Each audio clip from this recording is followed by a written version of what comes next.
अस्सलाम वालेकुम। इस वीडियो के अंदर मैं आपको एक रैक सिस्टम बनाना सिखाऊंगा लामा इंडेक्स के ज़रिए।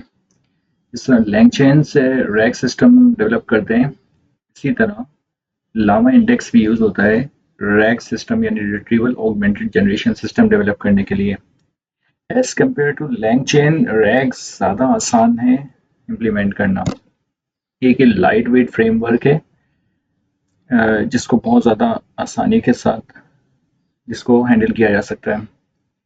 इस वीडियो के अंदर मैं आपको सिखाऊंगा स्टेप बाय स्टेप। आपने बहुत इसको केयरफुली आपने इसको देखना है और साथ साथ प्रैक्टिस करेंगे तो आपको ये रैग बहुत आसानी के साथ समझ आ जाएगा। अच्छा, सबसे पहले आपने colab.research.google.com के ऊपर जाना है और जाके यहाँ पे अपनी एक नोटबुक बना लेनी है। इसका मैं एक नाम असाइन कर देता हूँ रैग। सही है। और यहाँ पे हम लिख भी देते हैं रिट्रीवल रिट्रीवल ऑगमेंटेड जनरेशन। सही है। इसको बोल्ड कर देते हैं।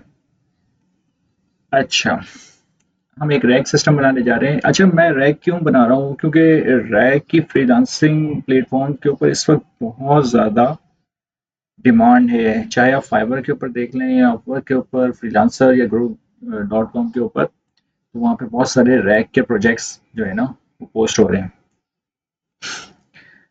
तो इस ट्यूटोरियल के अंदर मैं आपको लामा इंडेक्स के ज़रिए रैग एक डेवलप करना सिखाऊंगा। मैं एक जिस डेटा सोर्स का मैं इस्तेमाल करूंगा वो मैं आपको डेटा सोर्स दिखा देता हूँ।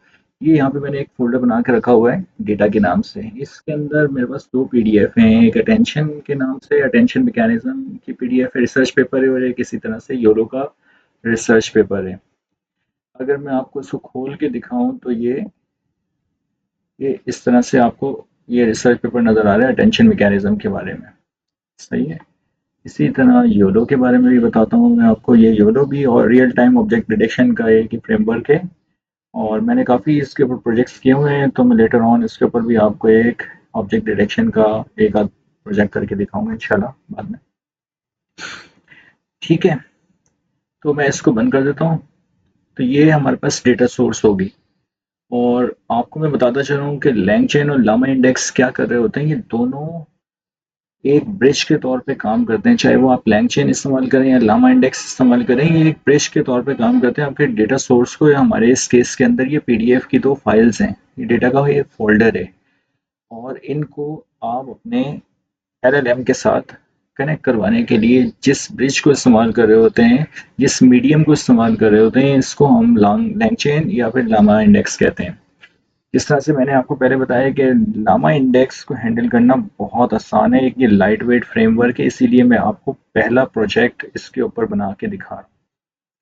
ठीक है, आपने इसको स्टेप बाय स्टेप जो है ना इसको मेरे साथ चलना है, तो आपको बहुत आसानी होगी आपको इसको अंडरस्टैंड करने के लिए। सबसे पहले हमने एक काम करना है, लामा इंडेक्स को इंस्टॉल कर लेना है। जब भी कोई काम करते हैं तो उसकी हम लाइब्रेरी सबसे पहले लोड कर रहे होते हैं, तो हमने इसको पिप इंस्टॉल लामा इंडेक्स को हमने पिप इंस्टॉल से इंस्टॉल कर लेना। ठीक है, ये हमारा पहला काम हो जाएगा।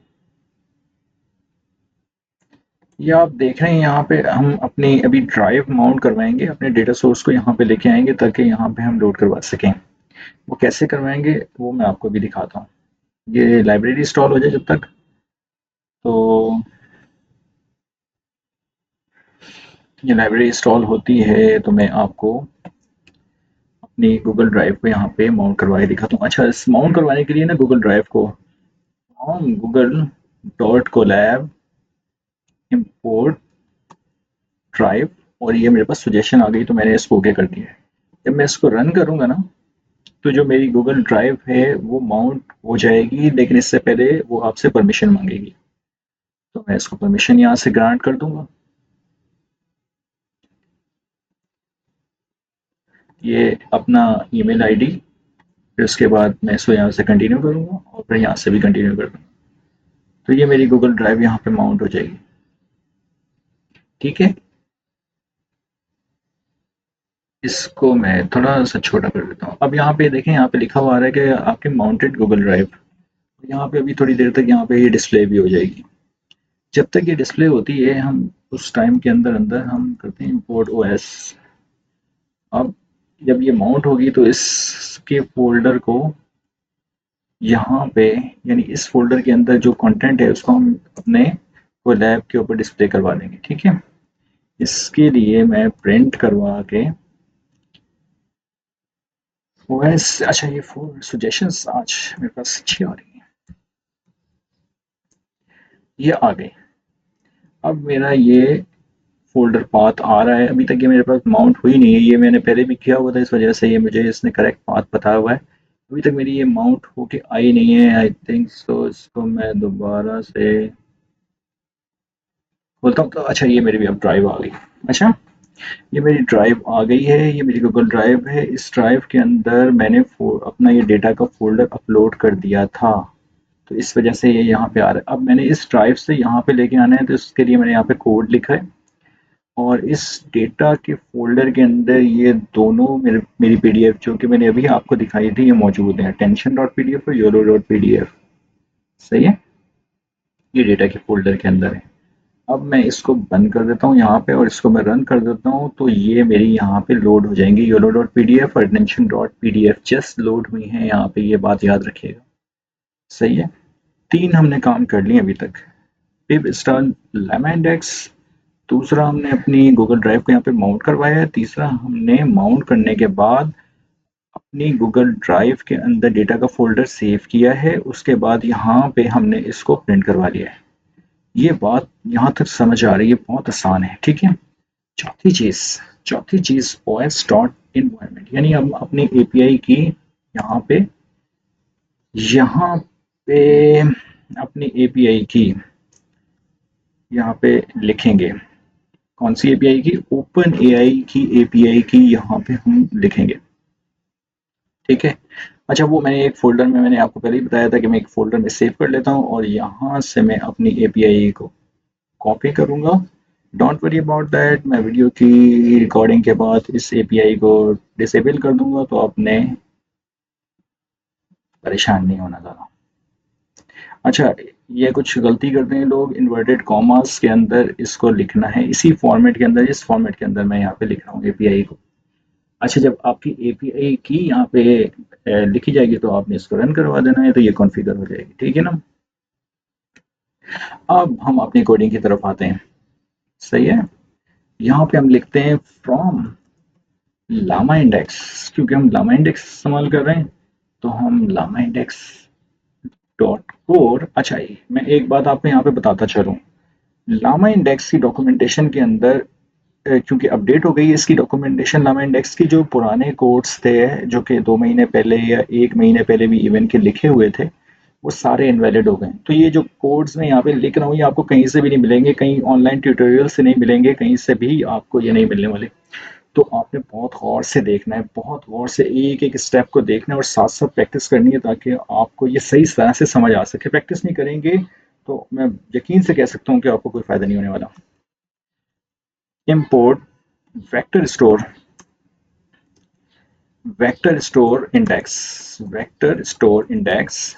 ओ माय गॉड, ये जो बाज़ औक़ात सजेशंस आ रही होती हैं, ये भी रॉन्ग होती हैं, जिन्हें मेरी ज़रूरत नहीं होती है, लेकिन ये बता रहा हूँ। अच्छा, सिंपल डायरेक्टरी रीडर को मैंने लामा इंडेक्स डॉट कोड से इंपोर्ट कर लिया, वेक्टर स्टोर इंडेक्स को और सिंपल डायरेक्टरी रीडर को।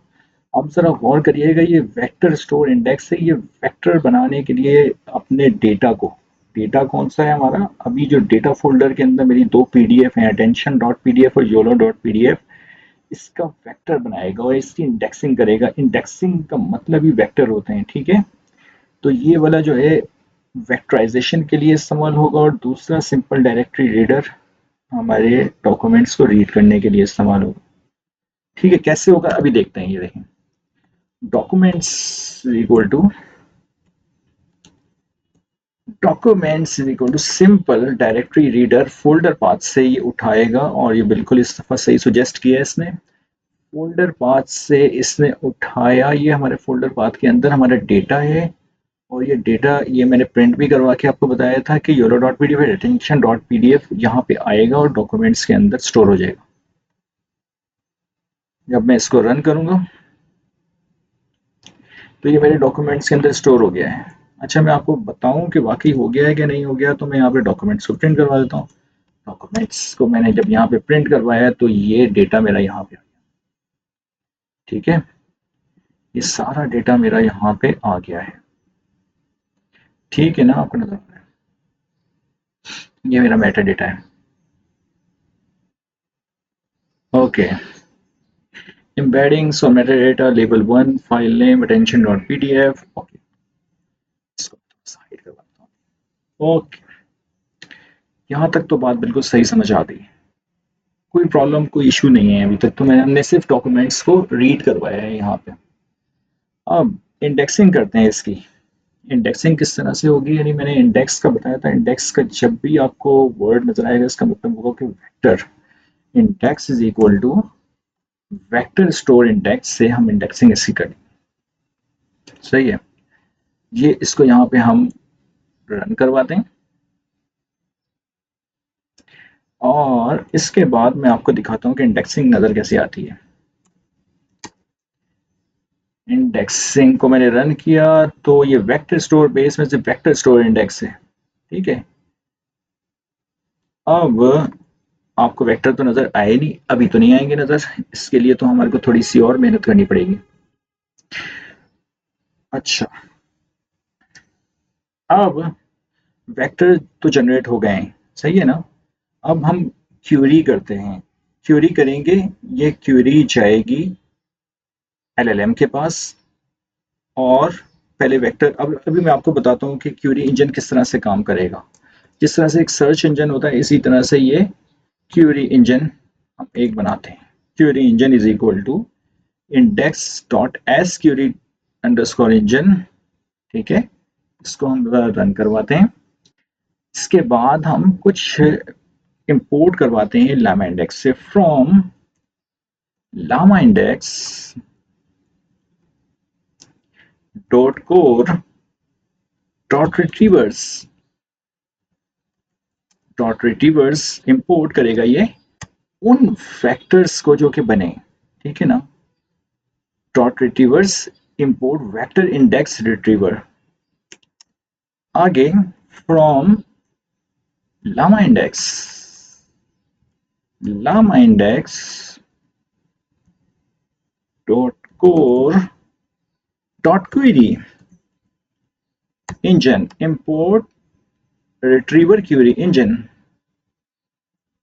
ठीक है, ये आ गया हमारे पास, इसको हम रन करवाते हैं। इसके बाद हम अपना एक रिट्रीवर और एक क्वेरी इंजन को यहाँ पे डिफाइन करेंगे। सही है, वेक्टर इंडेक्स रिट्रीवर हमने इंपोर्ट करवा लिया है और रिट्रीवर क्वेरी इंजन हमने इंपोर्ट करवा लिया है। इसके लिए हमने सबसे पहले रिट्रीवर को डिफाइन करना है कि हमारा रिट्रीवर है क्या। Retriever is equal to vector index retriever, और इसके अंदर हम पैरामीटर पास करवा रहे हैं इंडेक्स का। ठीक है, इसी के साथ हम क्यूरी इंजन को भी, क्यूरी इंजन को भी डिफाइन कर देते हैं। ये है हमारा रिट्रीवर क्यूरी इंजन और retriever is equal to retriever. ठीक है, जहां तक बात तो समझ आ रही है। हमने llama index dot core dot retriever से वेक्टर इंडेक्स रिट्रीवर इंपोर्ट करवाया, उसके बाद हमने क्यूरी इंजन से रिट्रीवर क्यूरी इंजन इंपोर्ट करवा लिया। उसके बाद हमने रिट्रीवर को डिफाइन किया, और रिट्रीवर क्या है हमारा, वेक्टर इंडेक्स रिट्रीवर, और इसके अंदर हमने पैरामीटर पास किया इंडेक्स का, और क्यूरी इंजन के अंदर हमने रिट्रीवर का इंडेक्स पैरामीटर पास कर दिया। ये क्यों कर रहे हैं, ये इसलिए कर रहे हैं कि हमने इससे रिस्पॉन्स जनरेट करवाना है। इस क्यूरी इंजन जो बनाया है, सर्च इंजन जो बनाया है, इससे हमने रिस्पॉन्स जनरेट करवाना है, इसलिए कर रहे हैं। इसके लिए हम लिखेंगे हम यहाँ पे from Lama index dot core dot response. Dot PP prints dot utils import pb prints response। अच्छा, अब हम रिस्पॉन्स जनरेट करवाने जा रहे हैं। रिस्पॉन्स इज इक्वल टू, अच्छा रिस्पॉन्स क्या होगा, क्यूरी इंजन डॉट क्यूरी। अच्छा, ये मुझे सजेशंस भी आ रही, query engine dot query what is the meaning of life, और हम इसको प्रिंट करवा देंगे तो ये हमारा रिस्पॉन्स आ जाएगा। अच्छा, लेकिन ये हमारे डॉक्यूमेंट्स का तो पार्ट है नहीं। हम अपने डॉक्यूमेंट्स के अंदर ज़रा जाके देखें कि हम अपने डॉक्यूमेंट्स से क्या प्रिंट करवा सकते हैं। Multi head tension.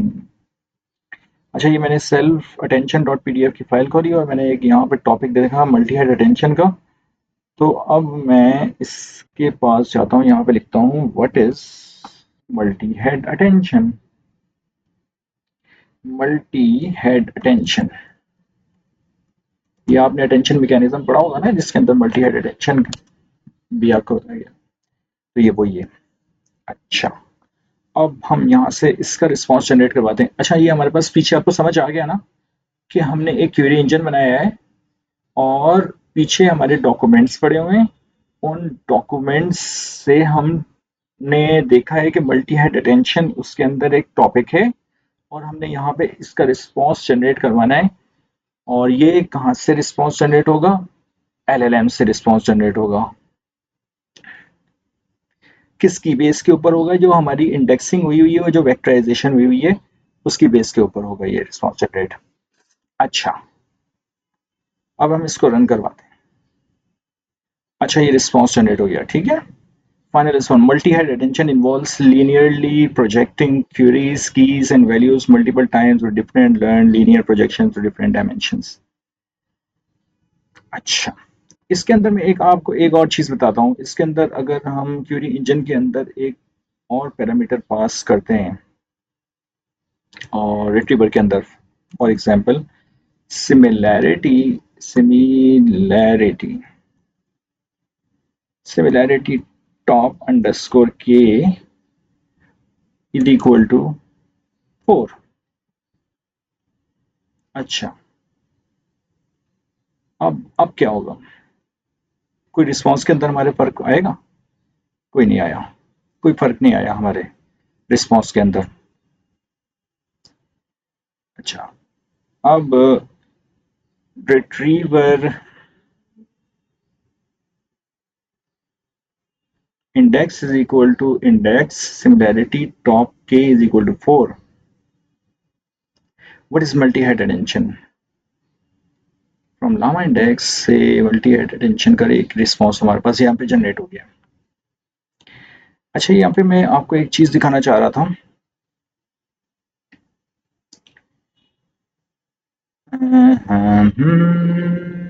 रिट्रीवर और हमारे पास इंडेक्सिंग इसके पैरामीटर्स के अंदर है, सिमिलरिटी टॉप है और रिट्रीवर के अंदर रिट्रीवर क्वेरी इंजन है और retriever is equal to retriever है।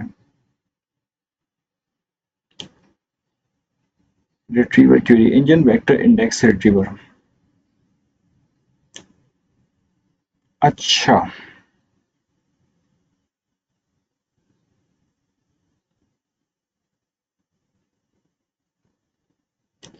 अच्छा यहाँ पे हमने जो ये एक मैं आपको ना एक चीज़ दिखाना चाह रहा था इसके अंदर। यहाँ पे अगर हम लिखें show source is equal to true, अब अब हमारे पास, एक मिनट आपको मैं रिजल्ट दिखाता हूँ जनरेट करवा के। अब आप देख रहे हैं show source is equal to true करने से क्या हुआ है कि सिमिलैरिटी टॉप के यानी 4 रिजल्ट जनरेट होंगे हमारे पास। सबसे जो बेस्ट रिजल्ट होगा वो हमारा टॉप के ऊपर शो होगा और इसके अलावा जो सिमिलैरिटी की बेस के ऊपर जो रिजल्ट होंगे, अब इसके अंदर देखिए सिमिलैरिटी 87% है इस रिजल्ट के अंदर जो ये रिजल्ट जनरेट हुआ है। दूसरा 85% है और फिर 84% है और फिर 83% है। तो बेस्ड ऑन सिमिलैरिटी ये हमारे पास रिस्पॉन्स जनरेट हुए हैं। हम कित मल्टीपल रिस्पॉन्स जनरेट करवा सकते हैं के इज इक्वल के की वैल्यू के साथ। बाय डिफ़ॉल्ट ये के की वैल्यू 2 होती है, लेकिन यहाँ पे मैं show underscore source is equal to true लिखना भूल गया था, इसकी वजह से रिस्पॉन्स जनरेट नहीं हो रहे थे। तो ये आपने बहुत ज़रूरी है लिखना, source is equal to true, ठीक है ना।